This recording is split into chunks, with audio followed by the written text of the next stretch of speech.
हनीश संखला साहब पूछ रहे हैं कि 2 साल का इनका नजरिया है, सीक्वेंट साइंटिफिक, सन फार्मा, इन दोनों में क्या करना चाहिए?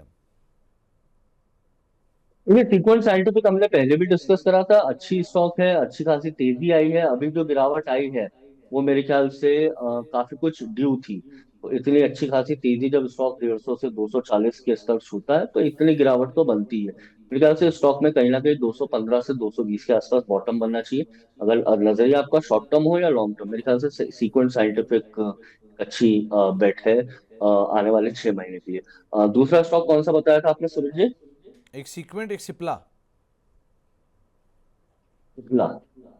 क्योंकि पिपला का स्ट्रक्चर काफी कुछ साइडवेज रहा है। पूरा 2025 स्टॉक ने एक रेंज में गुजारा है, इसको हम रेक्टेंगल बोल सकते हैं। एक 5 से 6% की रेंज बनी हुई है जो पर्टिकुलरली पैटर्न को पूरी तरह से वैलिडेट करती है।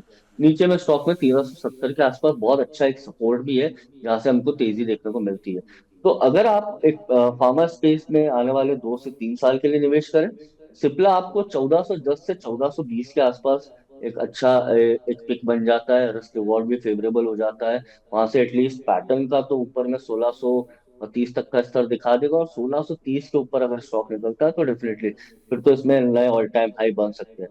तो 1410 1420 के आसपास आप सिप्ला में निवेश कर सकते तो आपको सिप्ला के लिए एक लेवल बताया गया है, उसको आप फॉलो कर सकते हैं और उसी जोन के आसपास आप खरीदारी यहाँ पर कर भी सकते हैं।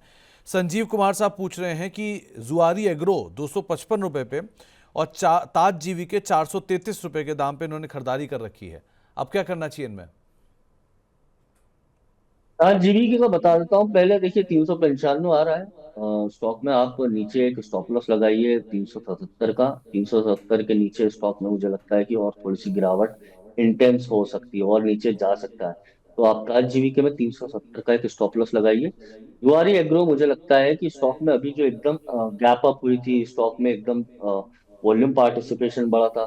थोड़ी सी स्टॉक के साथ प्रॉब्लम ये है कि थोड़ा वॉल्यूम इसमें एक इशू है। पर फिलहाल मुझे लगता है कि जो बॉटम बना है वो स्तर 252 255 का है। जब तक स्टॉक इसके ऊपर है मुझे लगता है कि वापस से 340 का स्तर शॉर्ट टर्म में इसमें देखने को मिल सकता तो एक राय यहाँ पे जुआरी एग्रो के लिए दी गई है, और दूसरा ताज जीवी के, इसको आप कैसे देख रहे हो? है। आज जीबी के देखिए इसमें 395 का स्तर आ रहा है। मैंने 370 का एक स्टॉप लॉस इनको सजेस्ट करूंगा, क्योंकि स्टॉक में ये एक अच्छा खासा बॉटम है। स्टॉक इसके नीचे जाएगा तो फिर मुझे लगता है कि और थोड़ी सी गिरावट इसमें इंटेंस हो सकती है और नीचे के स्तर देखने को मिल सकते हैं। तो 370 का एक स्टॉप लॉस लगाएं। मुझे लगता है कि शॉर्ट टर्म में इसमें गिरावट बनी रहेगी, और यहाँ पर ओवरसोल्ड जोन में जरूर है। पर फिलहाल इसमें शॉर्ट टर्म में कोई मुझे ऐसा नहीं लग रहा कि एक तेजी बनती है, क्योंकि नीचे जो जोन बन रहा है वो 370 से 375 है।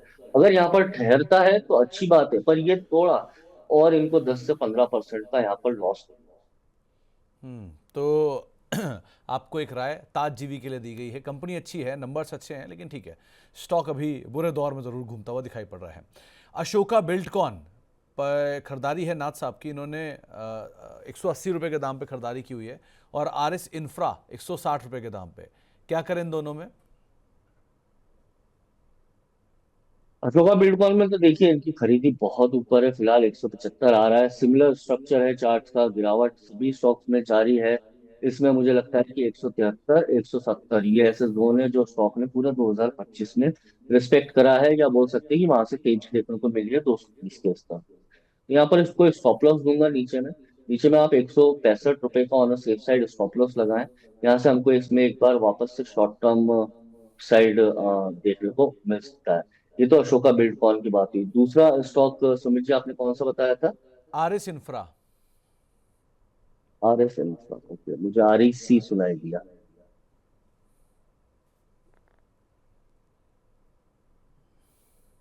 सुमित जी इसका कोड क्या होगा आर एस इंफ्रा का?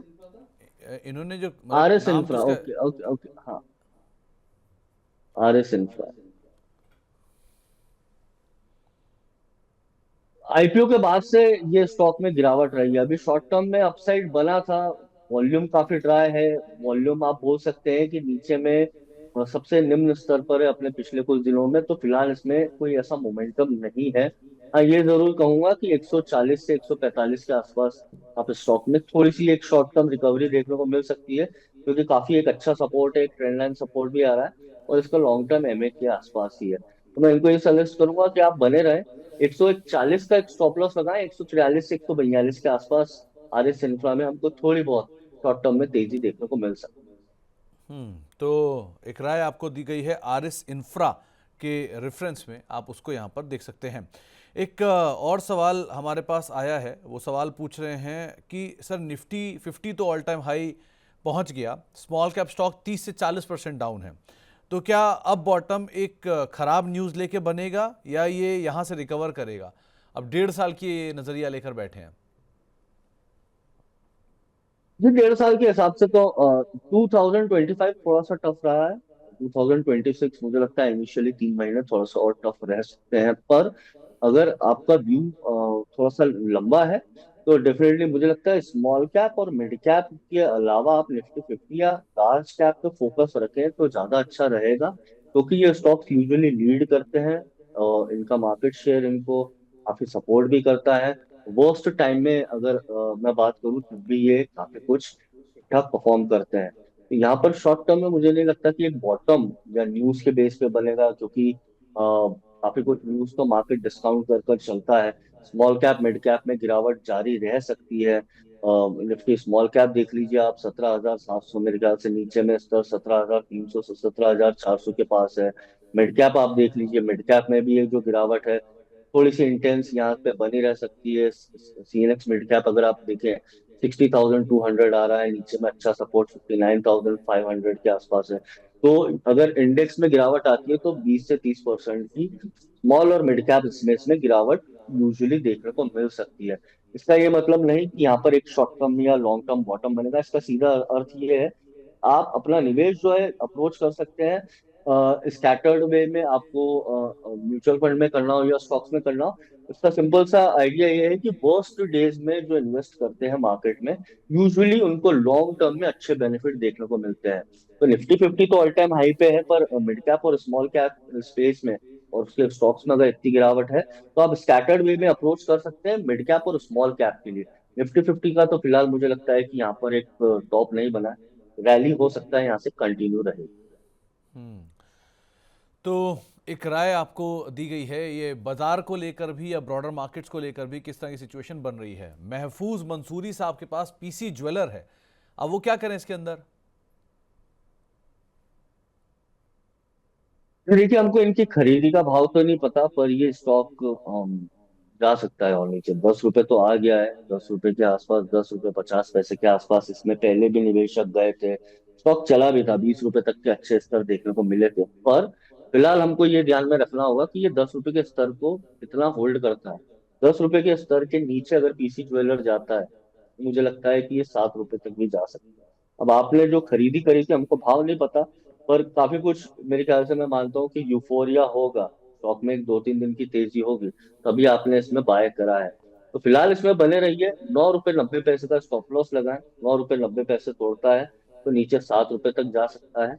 9 रुपए 90 पैसे सस्टेन करा तो आपको एक शॉर्ट टर्म में रैली 12 से 13 रुपए तक की देखने को मिल सकती तो आपको एक राय यहाँ पर दी गई है, आप उनमें से उसके अकॉर्डिंग फॉलो करिए। वैसे भी इस समय बाजार ऐसा है कि जो ये दो दो डिजिट, लोअर 2 डिजिट या ऐसे शेयर थे, इनमें तो बुरी तरह से बिकवाली हो रही है, सो क्या ही कहा जाए। एक सवाल है अदानी एनर्जी सॉल्यूशन को लेकर, बिट्टू कुमार जी का सवाल है। अब वो अदानी टोटाल और अदानी एनर्जी, इन दोनों में क्या करें? अदानी ग्रीन तो इस महीने का सबसे बड़ा लूजर है टॉप लार्ज कैप में, क्या किया जाए इन दोनों में? है। अदानी एनर्जी सॉल्यूशन और अदानी ग्रीन, अदानी दोनों, टोटल अदानी एनर्जी भी और अदानी टोटाल भी। और अदानी टोटल।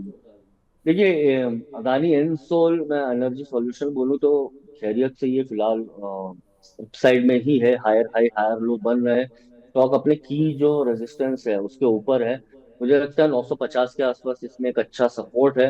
अगर आपकी पोजीशन है तो 950 का स्टॉप लॉस लगाएं। 950 के ऊपर जब तक के स्टॉक मुझे लगता है एक बार 1060 के स्तर दिखा सकता होता है। उसमें यूजुअली ये 5 से 7 दिन की एक गिरावट रहती है, कंसोलिडेशन होता है, और 1 या 2 दिन में स्टॉक 10 से 12% की तेजी दिखा सकता है। तो अदानी एनर्जी सॉल्यूशन में 950 के ऊपर जब तक है, अच्छा है। अदानी टोटल जो है मुझे लगता है कि ये साइडवेज ही रहेगा। अगर ये नीचे जाए तो 570 तक की और स्तर दिखा सकता है। एक लंबी कंसोलिडेशन होती है। स्टॉक अभी एक सितंबर में अच्छी खासी 2 दिन की तेजी दी थी, और ये 2 दिन की तेजी के बाद 2 से 4 महीने स्टॉक साइडवेज हो जाता है। तो फिलहाल तो ये साइडवेज रहेगा। मुझे लगता है नीचे 570 से 560 के स्तर अदानी टोटल में देखने को मिल सकता एक सवाल आया है यश साहब का, ये बोल रहे हैं कि वेंट इंडिया और सैल्जर इन दोनों को एक्यूमुलेट किया जा सकता है क्या यहाँ पे? है।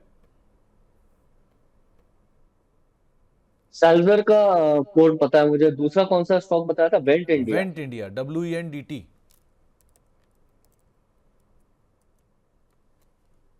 ठीक है। वेंट इंडिया 8,052 के आसपास है अक्यूमुलेट। फिलहाल तो मुझे नहीं लगता इसमें करना चाहिए। नीचे में हाँ आपको ये 7,500 7,400 मिले तो कर सकते हैं। कंटिन्यूस गिरावट है स्टॉक में, कि एक सपोर्ट था 8,100 का, जब इसमें तेजी आई थी 12,000 तक गया था, तब हमने देखने को मिला था। पर ये स्टॉक अभी काफी कुछ इसी के आसपास मंडरा रहा है। अगर एक वर्स्ट के सिनारियो में देखूं तो 7,400 7,500 के आसपास अगर आपको करना हो तो इस स्टॉक में निवेश कर सकते हैं। सालाजार में प्रॉब्लम ये है, सालाजार में हमको गिरावट ही देखने को मिल रही है। वेंट इंडिया में तो ठीक है, एक बार एक तेजी देखने को मिली थी और स्टॉक 12,000 तक गया था। सालाजार में ये प्रॉब्लम है कि 670 के नीचे स्टॉक में जो सीधा सपोर्ट बनता है उस 400 रुपये तक का। तो अगर 670 स्टॉक तोड़ता है तो जो गिरावट आएगी वो काफी कुछ 30 से 40% की बन जाती है। इसलिए मैं आपको सालाजार में ज्यादा धैर्य रखने की सलाह दूंगा। देखिए अगर स्टॉक में और थोड़ी सी गिरावट आती है, स्टॉक 670 के नीचे जाए और इसमें गिरावट बढ़ सकती है, तो वेंट इंडिया ज्यादा अच्छा फेवरेबल रहेगा एक्यूमुलेट करने के लिए 7,500 के आसपास, एज कम्पेयर टू सालाजार। तो वेंट इंडिया ज़्यादा बेटर लग रहा है सेल्जर के कंपैरिजन में। हालांकि सिचुएशन तो दोनों की खराब है, लेकिन स्टिल इफ़ इन केस आप चाह रहे हो तो दोनों में से एक कम खराब सिचुएशन वाला वेंट आपको दिखाई पड़ेगा। अ, कुछ और सवालों की तरफ रुक कर लेते हैं। एनसीसी विष्णु देवा साहब ने लिया हुआ 210 रुपये के दाम पर और हिंदुस्तान कॉपर 300 के दाम पर, क्या करना चाहिए? एनसीसी फिलहाल मेरे ख्याल से और गिरावट रहेगी। देखिए मैं यहाँ पर बता दूं, अभी भी जो गिरावट है स्मॉल मिड कैप और दूसरे स्पेसेस में जो है, और सिलेक्ट स्टॉक के भग रहे हैं, तो यहाँ पर आपका जो पोर्टफोलियो इतना रेड में जा रहा है, ऑब्वियसली आपको दिख रहा होगा कि जो गेन्स है पिछले 1 से 1.5 महीने में ही सारे गेन्स इवेपोरेट हो गए होंगे।